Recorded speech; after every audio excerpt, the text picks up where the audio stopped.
அனைவருக்கும் வணக்கம். நமது சித்தர் ரகசிய பரிகார சேனல்ல இன்னைக்கு நாம என்ன பார்க்க போறோம்னா, லக்ஷ்மி கடாட்சம் உங்க வீட்ல தங்கணுமா? கடன் தொல்லையே இல்லாம செல்வம் பெருகி இருக்கணுமா? பலருக்கும் தெரியாத சித்தர்கள் ரகசியமா வச்சுட்டு இருந்த குபேர வில்வ பரிகாரத்தை பத்தி தான் நாம இன்னைக்கு பார்க்க போறோம். இந்த ஒரு எளிய பரிகாரம் உங்க வீட்டோட வறுமையை விரட்டி பண வரவை அதிகரிக்கும். அது எப்படி? எப்படி செஞ்சா பண வரவு அதிகமா இருக்கும்? எப்படி செஞ்சா கடன் தொல்லெல்லாம் நீங்கி செல்வம் பெருக நாம வாழ முடியும் அப்படின்றத பத்தி இந்த பதிவுல ரொம்ப விரிவா பார்க்க போறோம்.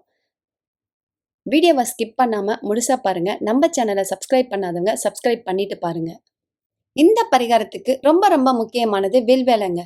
வில்வன்னு சொன்னாலே சிவபெருமானுக்கு மட்டும்தான் அப்படின்னு நிறைய பேர் நினைச்சிட்டு இருக்காங்க. அப்படி இல்லைங்க. மகாலட்சுமிக்கும் ரொம்ப உகந்தது வில்வேலை தாங்க. வில்வ மரம் தோன்றியதே மகாலட்சுமியோட வேர்வ துளியில இருந்துதான் அப்படின்னு புராணங்களே சொல்லுது. வில்வ மரத்துல மகாலட்சுமி வாசம் செய்வதாக ஐதீகம். வீட்டில் உள்ள தரித்திரம் நீங்கி வறுமை ஒழிந்து பணமழை கொட்ட இந்த எளிய பரிகாரம் உங்களுக்கு உதவும்.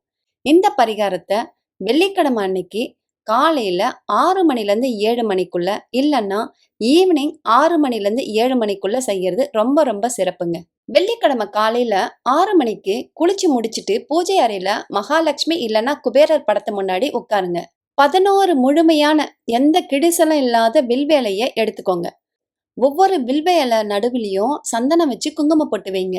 இப்போ ஒரு அகல் விளக்கை ஏத்தி வச்சுட்டு ஒவ்வொரு இலையா குபேரர் இல்ல மகாலட்சுமி பாதத்துல போடுங்க. அப்படி நீங்க போடும்போது ஓம் ஸ்ரீ மகாலட்சுமியே நமக, ஓம் ஸ்ரீ குபேராய நமக அப்படின்ற மந்திரத்தை சொல்லுங்க. பூஜை முடிஞ்சதும் அந்த வில்வேலைகளை என்ன செய்யணும்னு யோசிக்கிறீங்க இல்லையா? அந்த இலைகளை எடுத்து ஒரு மஞ்சள் நிற துணியில வச்சு அதுல ₹1 நாணயத்தை வச்சு முடிச்சா கட்டி பணப்பெட்டி இல்ல பீரோல வச்சுக்கோங்க. வில்வேலை காஞ்சி போனாலும் அதோட சக்தி மட்டும் குறையாதுங்க.